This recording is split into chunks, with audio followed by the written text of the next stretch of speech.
Bom dia a todos. Hoje nós falaremos sobre dois grandes institutos jurídicos, o direito de superfície e o direito de laje. São componentes do grupo Keila Mendes, Lara Coimbra, Larissa Salles e eu, Léo Alves. O trabalho é apresentado à disciplina de Direito Civil 4, Coisas, como requisito parcial para obtenção de nota, no curso de graduação em Direito da Universidade Federal do Tocantins, ao professor João Aparecido Basoli.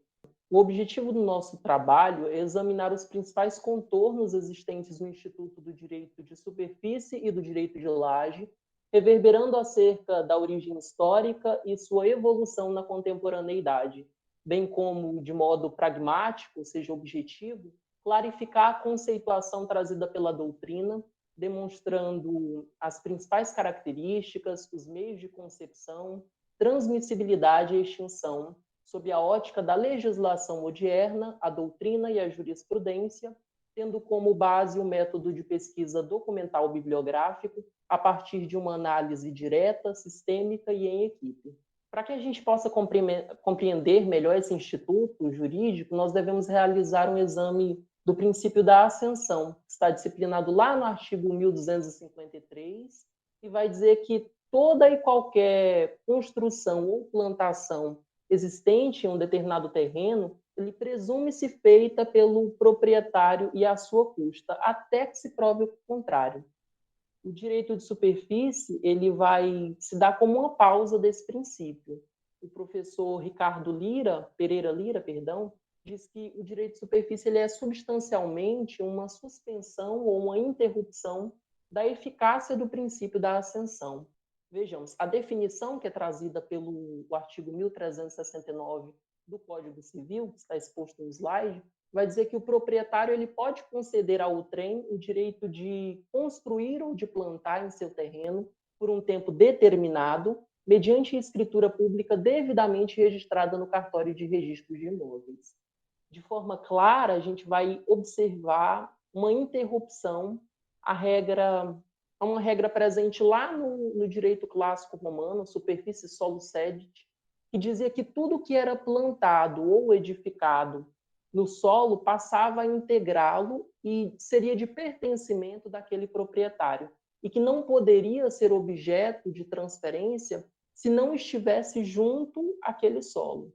O doutrinador Marco Aurélio Bezerra de Mello ele vai dizer que a superfície é um direito real sobre coisa alheia, que permite o desdobramento dos poderes inerentes à propriedade, à medida que uma pessoa, chamada de superficiário ou concessionário, exerce os poderes de uso e fruição no tocante à edificação ou plantação em terreno alheio, e ainda a propriedade plena sobre a coisa incorporada em solo de outrem. De forma mais clara, nós podemos observar que nessa conceituação, são dois os sujeitos da relação superficiária. O primeiro deles é o proprietário do solo, também vai ser conhecido como fundieiro, sendo o concedente desse direito ao outro sujeito, o superficiário, que vai ocupar a qualidade de concessionário e vai receber o poder de construir ou de plantar na superfície do terreno sobre um tempo determinado ou indeterminado, só que não pode ser uma concessão ad aeternum, desde que promova uma escritura pública no registro imobiliário. Falarei agora um pouco sobre a evolução histórica do direito de superfície, partindo do direito romano. Em seu início foi totalmente incompatível com o direito de superfície, porque o conceito de propriedade para os romanos ele era rigidamente individualista. Só que com o passar do tempo vai adentrar o elemento social na noção romana de propriedade, passando então a existir uma espécie de arrendamento que primariamente vai se dar sobre as terras do Estado, e apenas no período justiniano que essa concessão ela é geradora de direitos obrigacionais e passa a ser regida por uma ação real.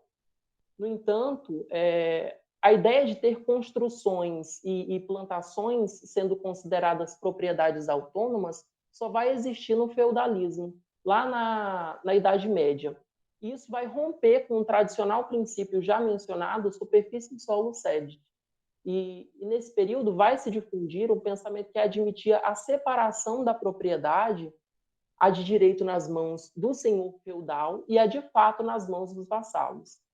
a história vai mostrar com alto custo que a ideia de propriedade autônoma em relação aos servos e vassalos, porque os enfiteutas e superficiários deles eram cobrados valores altamente abusivos por trabalharem em terras que originalmente não os pertenciam, gerando assim uma escravização do homem em relação à terra. Já com o advento do iluminismo, o conceito de propriedade ele vai retornar os seus moldes mais antigos, passando a respeitar no máximo as normas de boa vizinhança, em sinal de repúdio às relações criadas pelo regime feudal. E na contemporaneidade, o período é marcado fortemente pela busca de um maior equilíbrio social. E é nesse sentido que o Estatuto da Cidade e o novo Código Civil procurarão adaptar os institutos jurídicos, como o direito de superfície, às necessidades indispensáveis para se ter um convívio social mais harmônico.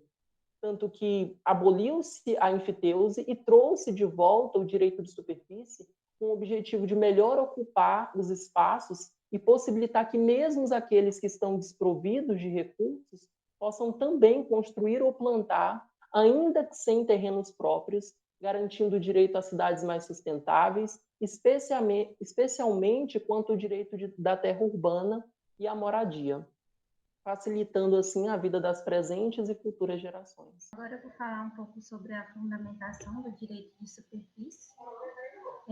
O direito de superfície, ele se constitui por contrato entre as partes. Pode ser constituído por escritura pública, levada a registro no cartório, no cartório de registro de imóveis competente, por causa mortis, instituída em testamento, pelo uso capião após a consumação do prazo de 10 a 5 anos, e o superficiário poderá também usucapiar o domínio pleno do imóvel quando explicitar ao concedente não mais reconhecer a supremacia do seu direito à restituição da coisa e possuir o imóvel como seu. Antes de falar um pouco sobre a extinção do direito de superfície, eu vou falar um apanhado geral sobre os direitos e as obrigações das partes, que no caso é do proprietário e do superficiário. Esses direitos e obrigações, eles estão previstos tanto no Estatuto da Cidade quanto no Código Civil, então esse é um apanhado geral mesmo.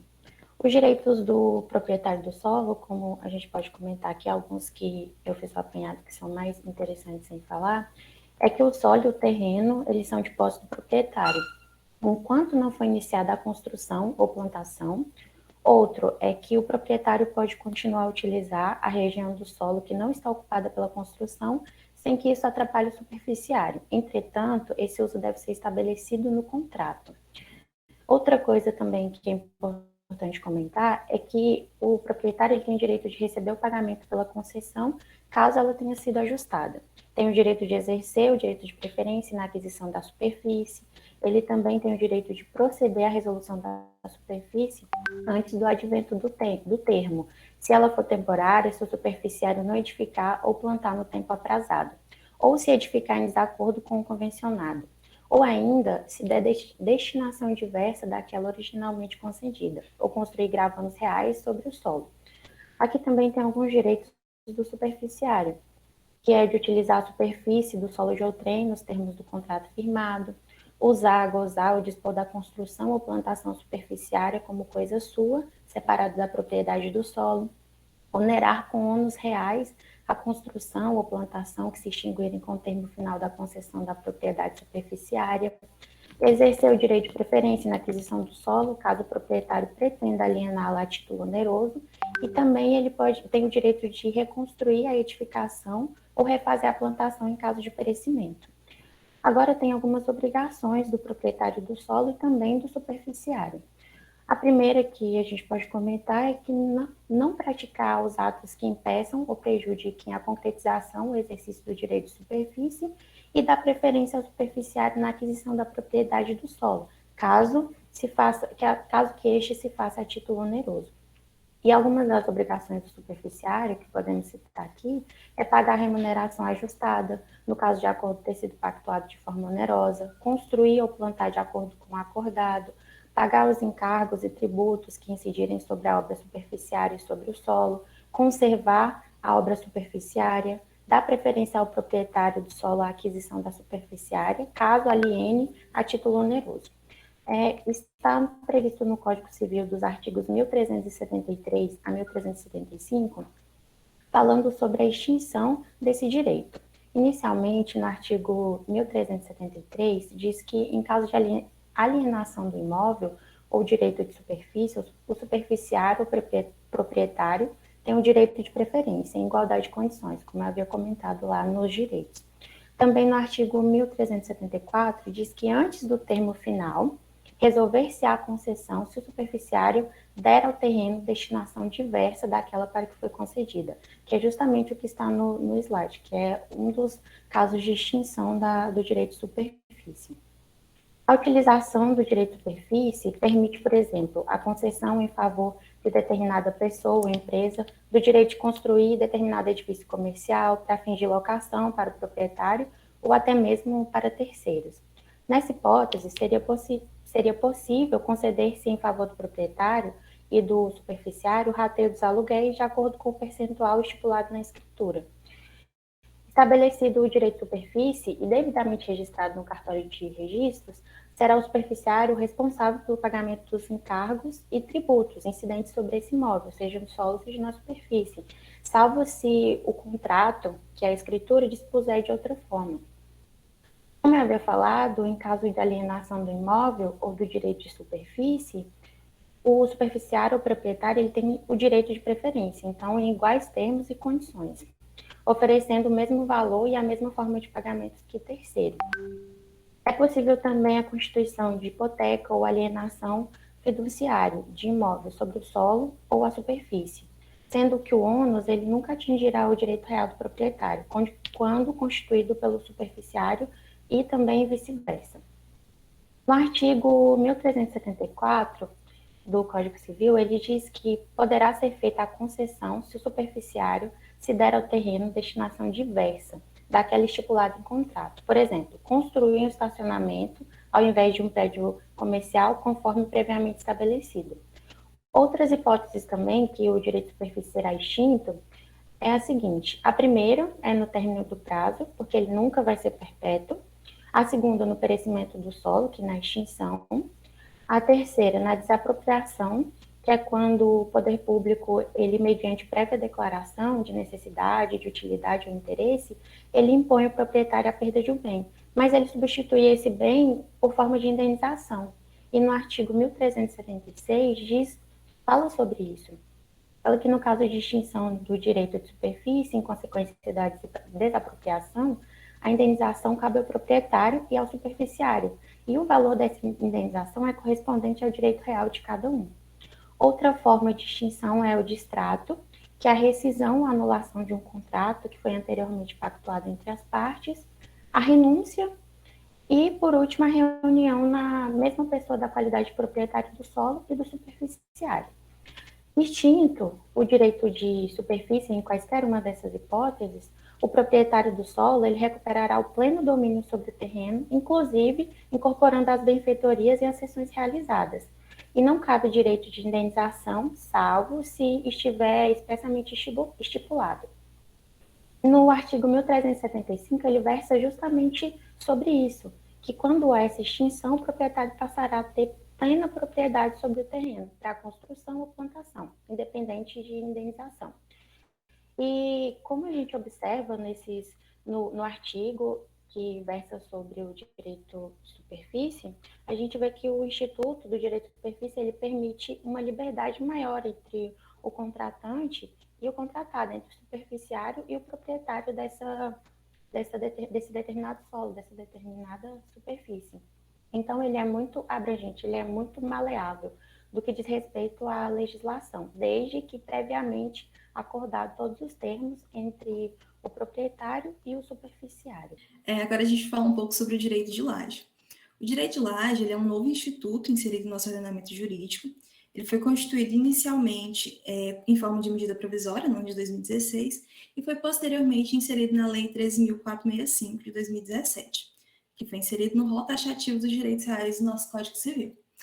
Inicialmente, nós devemos entender que o direito de laje, essa laje, no sentido jurídico estabelecido para esse direito, ela não vai dizer respeito apenas à laje que a gente conhece no sentido popular da construção civil, que seria uma edificação construída em cima de uma construção, que aqui no caso desse direito a gente vai conhecer como construção base, mas que também a gente vai estar falando sobre construções que ficam abaixo, no subsolo dessa construção base, ou seja, a gente está falando sobre o espaço aéreo e o espaço do subsolo. Dessa forma, o doutrinador Carlos Roberto Gonçalves, ele vai definir o direito real de laje como a possibilidade de coexistência de unidades imobiliárias autônomas de titularidades distintas situadas em uma mesma área, de maneira a permitir que esse proprietário ceda a superfície de sua construção a fim de que um terceiro edifique a unidade distinta daquela originalmente construída sobre o solo. Ou seja, esse instituto ele vai permitir e regularizar a existência de mais de um imóvel em um mesmo espaço de solo, superior ou inferior à construção base, mas com titularidades distintas. É importante ressaltar que esse direito ele não dá direito à fração ideal. Nesse caso, não vai existir as frações ideais igual existiriam nos condomínios. O direito real de laje ele vai ter algumas particularidades. É importante ressaltar que ele é um direito real de laje inserido no rol taxativo, com todas as disponibilidades que os direitos reais possuem. O titular ele vai ter a possibilidade de usar, gozar e dispor do seu direito. Existe ainda uma discussão doutrinária acerca desse direito, se ele seria um direito sobre coisa própria ou sobre coisa alheia, pois apesar dele ser uma unidade autônoma, tendo seu registro de imóvel próprio, ele ainda é relacionado a um bem alheio.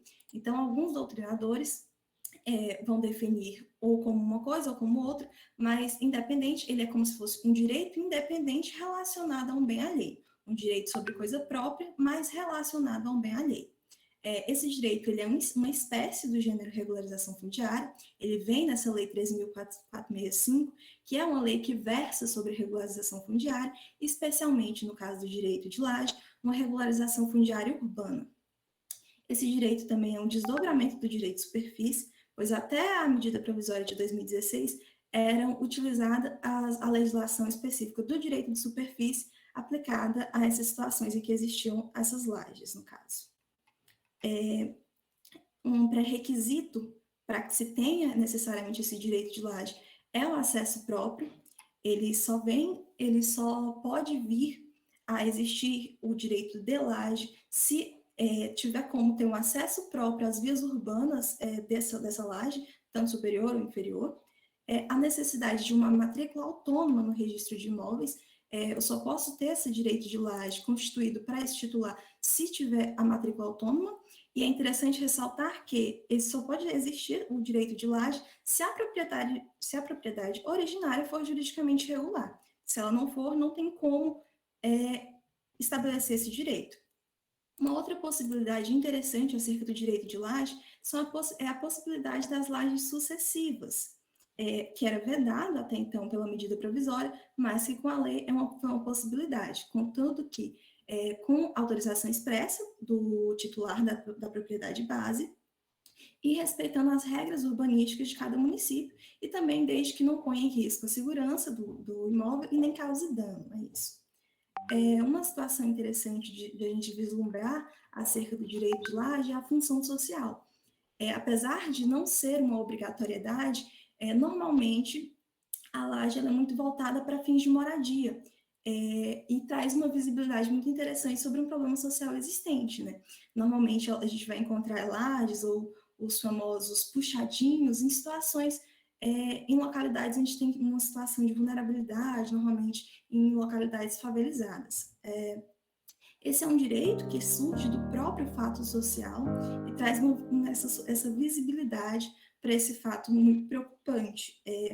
Inclusive, essa nomenclatura, que normalmente a laje talvez não fosse o melhor nome para esse direito incluído no nosso ordenamento, mas o legislador optou por essa nomenclatura não tão técnica para que se fosse possível uma maior aproximação do cidadão comum. apesar dessa ser uma solução meio que paliativa para um crescimento urbano desordenado, ela traz uma dignidade muito interessante, ela confere dignidade, porque a moradia é um direito básico do cidadão garantido pela Constituição. E até então, era muito complicado para as pessoas provarem que elas tinham imóveis, que elas possuíam essa moradia. Então, com esse direito, com a instituição do direito de laje, é possível que a pessoa que mora nessas condições, ela tenha a possibilidade de ser titular do seu próprio imóvel. E, dessa forma, ter a possibilidade de ter o seu próprio endereço. A gente sabe que o endereço é realmente um requisito muito importante para que a pessoa viva plenamente a sua vida civil. Dessa forma, Correia e Menezes vai dizer que o direito de laje ele consiste em uma prática resultante da necessidade de institucionalizar arranjos que empreendam segurança para as formas de morar, oriundas da autoconstrução, que é o que normalmente a gente vê, né? As lajes, elas normalmente são cedidas por parentes ou por terceiros que tentam ajudar de alguma forma alguma pessoa que talvez não tivesse a condição de ter uma moradia uma moradia nos moldes normais, que a gente diria. Dessa forma, é muito interessante que a gente vislumbre essa função social e eu passo a palavra para as minhas colegas. A Constituição do Direito Real de Laje se dá por escritura se o valor for superior a 30 salários mínimos. Como regime jurídico semelhante ao que ocorre ao condomínio edifício, o titular da laje poderá ceder a superfície de sua construção para a instituição de um sucessivo direito real de laje, desde que haja autorização expressa dos titulares da construção base e das demais lajes, respeitadas as posturas edilícias e urbanísticas vigentes. O direito real de laje ingressou no ordenamento jurídico brasileiro através da medida provisória 759, de 22 de dezembro de 2016, que deu origem à Lei 13.465, de 11 de julho de 2017. Essa lei inclui o direito real de laje no rol dos direitos reais presentes no inciso 8º do artigo 1225 do Código Civil, bem como trouxe os artigos 1510-A até o artigo 1510-I, como o fito de trazer as diretrizes básicas para que tal direito fosse regularizado.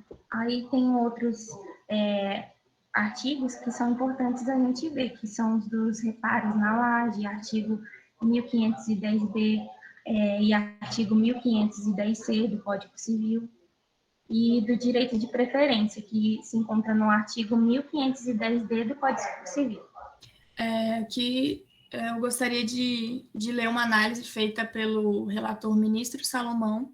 Ele fez uma análise referente à Lei 13.465, que dispõe, né, sobre o direito de laje, e ele vai dizer que o foco dessa norma foi justamente de regulamentar a realidade social já presente já pré-existente nas cidades brasileiras, conferindo de alguma forma a dignidade à situação de inúmeras famílias carentes que vivem alijadas de uma proteção específica, dando maior concretude ao direito constitucional à moradia, que está presente na Constituição Federal, no artigo 6º. E, através dessa lei, se criou um direito real sobre coisa alheia, na qual se reconhece a proteção sobre aquela extensão da construção original, a laje, e conferindo, assim, a destinação socioeconômica à referida construção. Então, realmente, nós vemos aqui que a referida lei, né, 3.465, ela vem justamente trazendo um benefício a uma realidade que já existia na sociedade brasileira, esse puxadinho, né, a questão da laje. E serviu justamente para ser uma forma, tipo de uma renda extra, né, a família que era proprietária da construção base. Bom, e aqui tem os artigos, né, artigos de 1510-A até 1510-E, e eu vou falar rapidamente ali.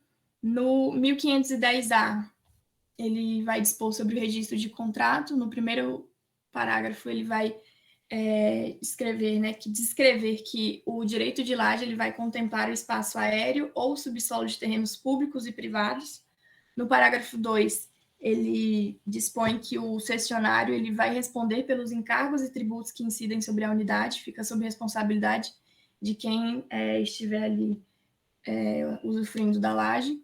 E no parágrafo 3, ainda, ele autoriza a abertura de matrícula própria, justamente para esse puxadinho, né, a laje, para que, assim, as pessoas possam usufruir dela, usando, gozando ou então dispondo dessa laje de maneira independente. No 1510B e C, no 1510B, ele vai assegurar os direitos de reparações urgentes na construção, e isso sem autorização judicial nos casos de realmente urgência. Mas, caso haja alguma necessidade de fato de reparo na laje, o cessionário pode fazer o reparo, né? Desde que de maneira urgente, mas posteriormente ele pode cobrar do proprietário da construção base as despesas, porque fica dividido de maneira igualitária as despesas, porque do que foi feito ali na laje. No 1510C, ele vai falar que é vedado ao titular da laje prejudicar com novas obras ou falta de reparação à segurança a linha arquitetônica ou arranjo estético do edifício. E no 1510D, ele vai falar sobre o direito de preferência, que caso sofra alienação de qualquer das unidades sobrepostas, vai ter o direito de preferência em igualdade de condições com terceiros, os titulares da construção base e da laje, seguindo a ordem, né? Primeiro construção base e depois o da laje. Sendo notificado por escrito para que se manifestem no prazo de até 30 dias. E isso, caso não tenha nenhum acordo pré-estipulado no contrato de outra maneira.